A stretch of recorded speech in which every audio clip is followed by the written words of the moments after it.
It says preparing to live stream the webinar. So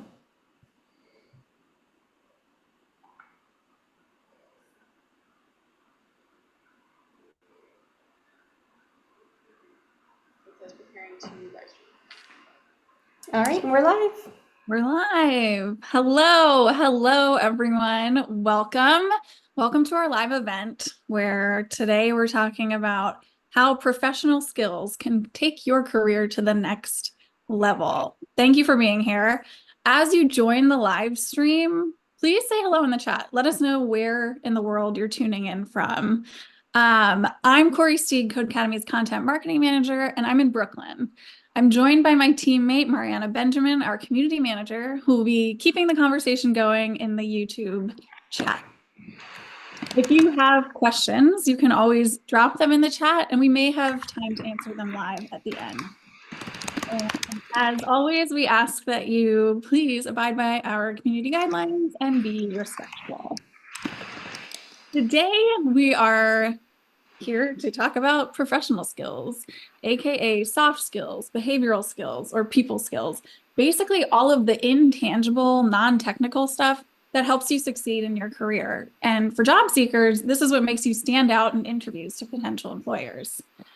We recently added over 70 courses to the Codecademy library that teach you how to become a better communicator, writer, critical thinker, collaborator, and emotionally intelligent leader. So whether you have a job right now or you're on the hunt for a new one, you can learn valuable techniques and tricks from experts for free. All you need is a free Codecademy account. We all work really hard on our technical training, but professional skills are hugely important right now. Research out of the World Economic Forum recently identified the most critical skills for people in the workforce, and they were analytical and creative thinking, resilience, flexibility, and agility. In other words, they were all soft skills. Here to talk with us is Koma Gandhi, the Vice President, Head of Leadership and Business Solutions at Skillsoft, which is Codecademy's parent company. Skillsoft provides training solutions for entire workforces and teams, including professional skills training on topics like productivity, leadership, management, and so much more. Let me tell you a little bit about Koma. Previously, Koma was Codecademy's Vice President and Head of Curriculum. Koma started her leadership journey as an officer in the U.S. Navy, serving on both active duty and in the Navy Reserve, and completed several deployments. Koma brings extensive experience in aerospace and defense and was part of initiatives and projects focused on biometric technology and in cybersecurity. Koma has also worked in financial services in leadership capacities at both Morgan Stanley and EY, formerly Ernst & Young. Hi, Koma. Thanks for joining us. Great to be here. Thank you for having me. Yeah. So I wanted to start by asking you, what do you think the most important soft skills for success are in the tech industry specifically? That's a good question. I think that a power skill that never goes out of style is communication.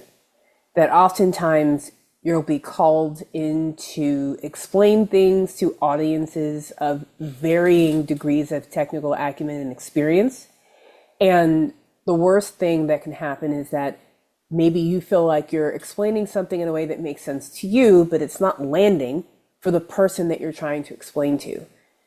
Lots of times you might be called in to communicate what's happening with the particular project. Perhaps it's a crisis where you're trying to explain what happened, what the remediation strategy is, what's the path of getting people back up and running, or explaining features of a particular project that you're working on so people can understand why it's important, how it's important, and how you might consume information and make sense of information may not be the way that everybody else does. So being able to work intentionally on communication skills when you're thinking about a workplace that is remote and in person or hybrid, intergenerational, people with different abilities and different gifts that they bring to the table, it really is critically important to continue to refine communication skills, because how you show up to different audiences is oftentimes maybe a little different, and being able to navigate those landscapes can pay dividends in your ability to add value and support growth and support other people on your team in their own professional journeys and their own growing journeys. I especially think also empathy, leading with empathy. we saw that the pandemic shifted a lot of norms in terms of how we work with each other, what we're dealing with, how we show up to work. So I think that's also really making sure that you're showing up in a way that people find you to be authentic and invested in their career success. Sometimes it's something as simple as just making sure you check in with folks on a regular basis, making sure you're having one-on-ones. But those are places where it's critically important to make sure that you're leading in a way where you're showing up for people where they hopefully experience the real you and that they feel like you're invested in their success. Yeah, yeah, definitely. And I think you brought up a great point, which is just how much the pandemic has changed all of this for people. I wondered if we could talk about why there's a need for professional skills right now, especially. One of the peculiarities that came out of the pandemic, although remote work is not something that is relatively new, the scale at which people were introduced to work remotely changed a lot of norms in terms of working with a team that may not be geographically close, working with teams that are located in different countries with different cultures, different time zones. How do you get to know a team that you've never met in person? Right. How do you work with a boss that you may never get to see, or you may see maybe twice a year? So those are some things that require sort of a re-examination of professional skills, because a lot of those norms that people with more experience in the workplace might have developed sort of fall apart.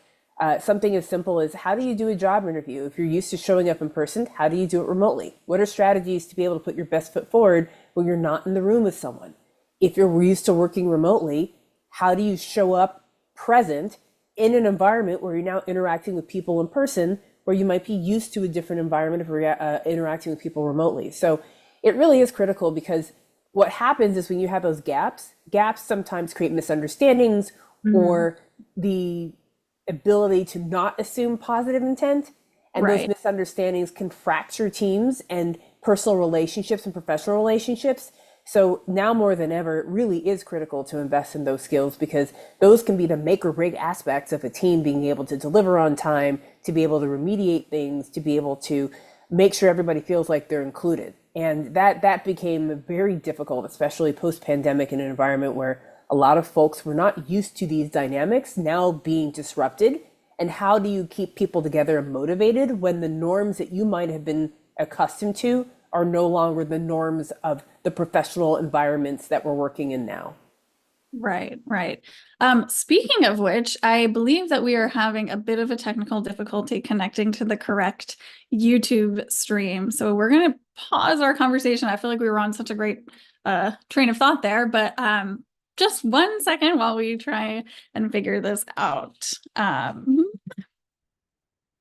Mariana perhaps is going to stop the YouTube live stream and get us to the correct one. Sorry, everyone. Thanks for your patience.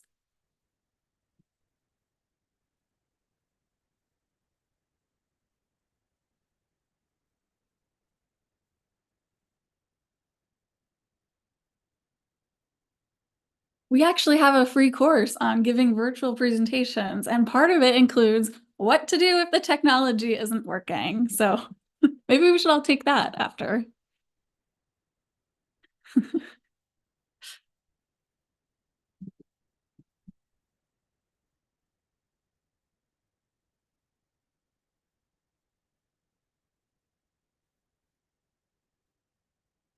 It includes, oh, it, all right.